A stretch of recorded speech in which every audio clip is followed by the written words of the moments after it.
Hi, I completely support awkward goat this time, and I have multiple reasons for that. So, but before that, if you want to say anything against me, I would just say listen to this entire video, then you are free to say whatever you have on your mind.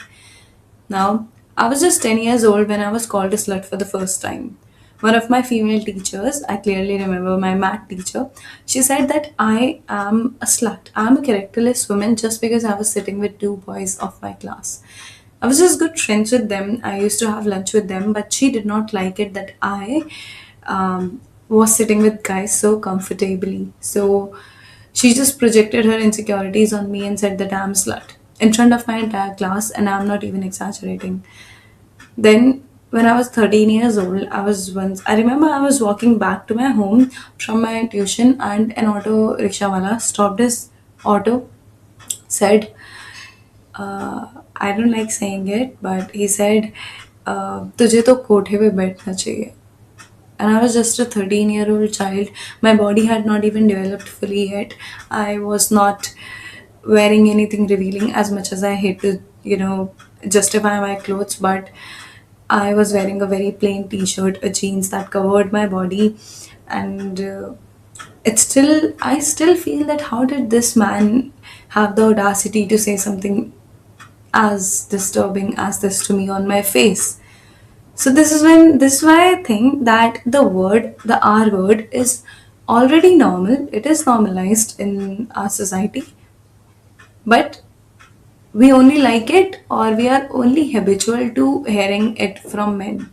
The moment a woman decides that she will no longer feel offended by this, she will no longer allow men to exercise some sort of power over her by, you know, feeling offended by this word. That's when men lose their mind. That's when insecure men feel that, wait, how is it that I'm unable to trigger her?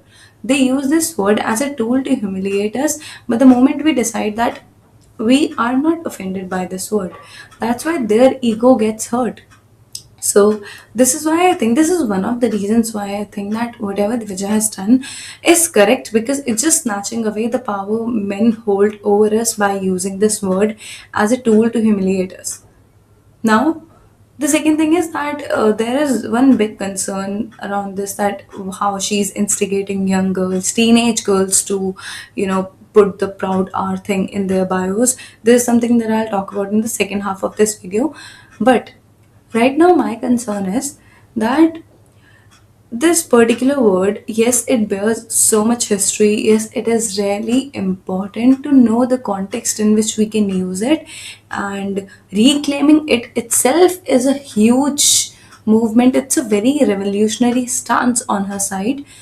My understanding is that reclaiming this word means taking away the power, and when men think that, okay, now these women are not offended anymore, these women are not triggered by this anymore, what is it that, that's going to affect them? When they realize that nothing is affecting us, these sort of slurs are not do not hold power over us, that's when they, feel really disturbed. That's when their egos truly get hurt. Now, this brings me to the second point, which is the literal meaning of this word, this R word. It translates to a sex worker. So many use it to compare us with sex workers because they see sex workers in a bad light. Now, I have a really controversial opinion here. Many of you will not agree. I know this, but the problem is, I do not see sex workers in a bad light. I think I have more respect for a sex worker than a guy who goes to a sex worker. Why? Because I think that these women are doing it unwillingly. They are exploited, and the most important thing is they all are stuck. Nobody wants to be a sex worker, unless and until you are a really rare case. And what most of the women are stuck in this profession. Now, why am I saying this, that I have more respect for them, is because a man who is going to them does not have, sexual discipline. A man is just, he is just exploiting them. He just knows he is taking advantage of their situation. So this is why I'm saying I have more respect for a sex worker than a man who goes to them. Now, when a man uses this word to disrespect me, I just think that How can you disrespect me when I myself have respect for sex workers? I do not feel disrespected if you call me a sex worker, because um, at least I'm more employed than all these insecure men. Now, again, it sounds, yes, it sounds really weird to call yourself a sex worker when you're not even in the profession. The problem is that women are called sex workers, women are called ours for all the reasons. No matter what you are doing, even for existing, at the age of 13, I was called an hour, somebody who should be in a brothel, just because I was walking on a pavement, maybe just because I had a bag, and this insecure auto wala is jealous that I was the one who, you know, who is receiving education by he is doing something like that. Although I do not disrespect people based on their professions, but in his case I do, because maybe he was just insecure that, oh, how is it that a girl is out there, has a bag, going studying. So now this is where things actually get weird. uh, as this of course, like, I believe, which,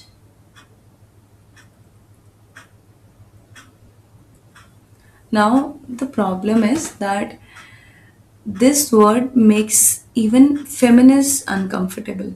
Calling yourself a slut is something that takes a lot of gut, and it takes, a lot of confidence in the first place. So I understand maybe you're a woman who does not want to associate yourself with being called a sex worker. I completely understand that. But at the same time, men realize that, okay, they have an opportunity against awkward goat this time, since they all hate her because she is a feminist. Insecure men hate feminists. So, and they have, previous, they are holding grudges against her for so many controversies she has been a part of. I won't speak about them. I do not even know about them. But the thing is, now they understand that, okay, even feminist women are against this stance of hers. So, we can finally, we have a chance to defame her, when in reality whatever she has done is something that's, that has brought forth the reality of Indian society, where humiliating women is something really common, where all the cuss words are related to women. Just think about it. People saying teri maa ki, teri behan ki, all these things are related to women. People do not give a flying shit about women here. They just use these words in a very desensitized way. And even we women have used these words. So so this is where the exact problem lies. Everything that is, related to, or if you want to humiliate somebody, we just think that humiliate female members of his house. That's how people will be triggered. But this just shows that nobody in Indian society, nobody anywhere just cares about women. In a society where people are not even convicted of rape, people are not even punished for committing something as heinous as rape, how do you think that somebody calling women an R would be, punished?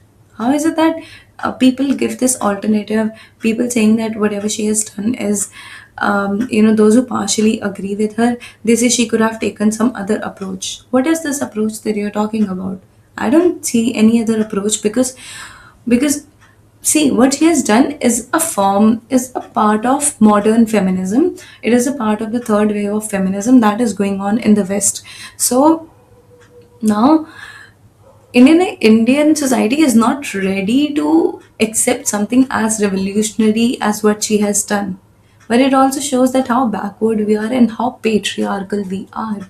So, um, you know, saying that people give this alternative that punish these guys who are, calling you an R. Is it possible to call? Is it possible to punish millions of men? Is it like, but when you are reclaiming this word, when men get to know that, okay, saying this won't have any effect, anything on her, she won't feel anything if you call her an R, then they would just stop calling it. That's what I think. They would just, even if they don't stop calling you an R, but At the end of the day, everybody knows that I'm not affected by it. I'm not feeling bad about being called an R, because even if I'm speaking up, even if I'm making this video, I would be called an R. I just know it. And there's this another argument along the lines of caste and class. Now, one of the things that patriarchy loves doing is dividing people. It loves to divide women. Just think about it. All these phrases, women beware women, or women hate each other, women are jealous of each other. I have studied in a girls' school, and now I'm studying in a women's college. Let me tell you, nobody would support you as a woman more than another woman. This is the thing. See, patriarchy has multiple children, it has multiple progenies, two of them are caste and class. As I said, it loves to divide. So, it is exactly what's happening once again. We are being divided on the lines of caste and class by this entire society, saying that you are an upper class woman, how can you reclaim this word? But tell me, then if you really care about, all the women, then riddle me this, that how is it that has Devaja's caste and class status protected her against the abuse she has faced online? Do you think that she feels safe going out alone? Do you think that she feels okay with, roaming on the streets freely? Do you think that she does not have any fear just because she is seeing all these things on the internet? Her caste and class status does not mean anything to a man who is going to hurt her. Okay, it does not affect any man, because men hurt you regardless of. You see, I completely agree with the fact that Dalit women face double oppression. As a student of literature who has studied Dalit literature, all my empathy is with them, because I understand that what we as somebody from from the unreserved category, what I have faced is completely different from what a Dalit woman is facing in a town, in a village, or even in a city in India. The problem here is that even though people are saying that this word is not hers to reclaim because of her privileged status, then how is it that she is the one who is also hearing it? How is it that she is the one who is also, being insulted with this word? See, men do not care about your caste and class status. That's what I'm again mentioning, because I know families, upper caste families, upper class families, where husbands call their wives, this R word on daily basis, their daughters, this R word, and they are from upper caste families, so called upper caste families. This word is now used for all the women, regardless of your caste and class status. So I think that as much as it is any other woman's to reclaim, it is also hers to reclaim. Now I think I'll finally talk about the major concern that is revolving around this entire thing, is why is it that she is instigating young girls to put the hashtag proud R in their bios? It's not clear whether she is instigating them or not. She claims that she is not. Secondly, when we are telling, second is that we are really concerned about the safety of these young girls, and we think that these girls do not understand the gravity of the situation, they do not understand the history of the word. This is why saying this word, or using it so casually, is wrong. Now this is the most ironic part. Telling young girls to not to say something that pisses off men is itself quite misogynistic. You are teaching young girls that, hey, shut up, do not say anything against men, do not say anything against patriarchy, because men will come in flocks to abuse you. And that is exactly what's happening. As soon as they got to know the IDs of these girls, they were abused. And I understand. See, there are two things that I completely agree with most of the people out there, that A, she shouldn't have, shared the IDs of these girls. B, it has a huge mental impact on these girls, because even my incidents are stuck with me, which happened with me at the age of 10 and 13. Then still I think about them to this day, so of course it's going to impact them if they are at such a larger scale. Now, this is where, the most ironic part is that if as a woman you even dare to speak up against men, then they are going to, shut you up. They are going to tell you to shut up by uniting and, using this R word against you again and again. It's just, it's just that this is the message that we are sending to these young girls, that see, there are going to be repercussions for you, not for the men. Just think about it. When the entire Apurva controversy happened, although I had no idea what was going on, I had never consumed even a single piece of content from her. But what that I completely, I truly commend her for is her, ability to handle it. I don't think I would have been able to handle it in such a graceful manner, because millions of Indian men were literally shaming her. There were elaborate rape threats. They were, it was such a messy sort of situation, but nobody showed this level of outrage that Divija is now facing. Just think about it. Even as women, we have normalized it to an extent that to us it's okay. To us that it's okay. Okay, a man is calling us an R. We have been hearing it, but we shouldn't call us R's because only men are allowed to do so. Argument is that why is it that men are not held accountable? That why is it that all these men get away so easily by after saying such things? Because if you look at it, the entire internet is plagued with men calling women ours, when men calling women sluts, whores, whatever they have on their minds in their comment sections, because they just don't like whatever a woman is doing. They don't like it that she is earning more than him. They don't like it that she is more famous. They don't like it that, she has a better career than them.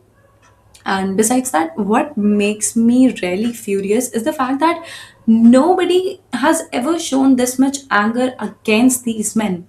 Why is it that nobody ever, even though there are so many feminists who are doing this, but these feminists also face severe backlash. These feminists also face, so much backlash from pygmies. And it's just that at the end of the day, a man somehow has the immunity against all this. It's just that people are, our society, it's a fact, Indian society is heavily patriarchal and it's not going to change anytime soon.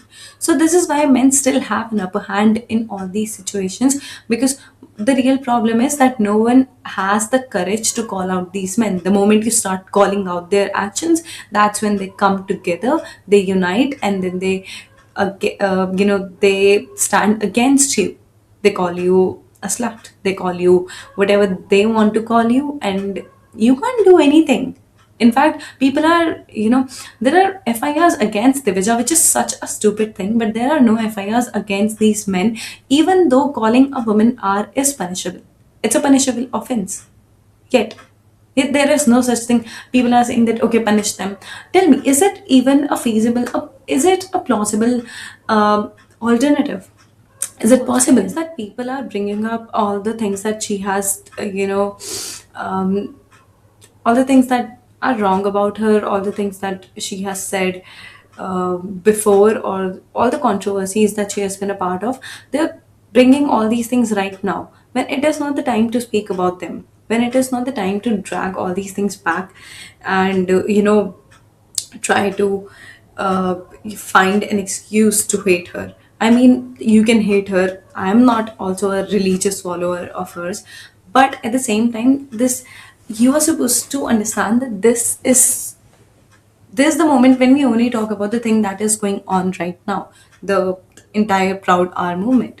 So, all right. So, lastly, this entire thing, in my opinion, is not about men. It is completely about women, and it is up to women to choose whether they want to reclaim it or not. So, whatever I feel, I have said in this video, but you are also, free to leave your opinions. I would love to read them, but at the same time, do not let patriarchy divide you once again. Do not let patriarchy blur your vision and, does not permit you to look at the root cause of this entire situation.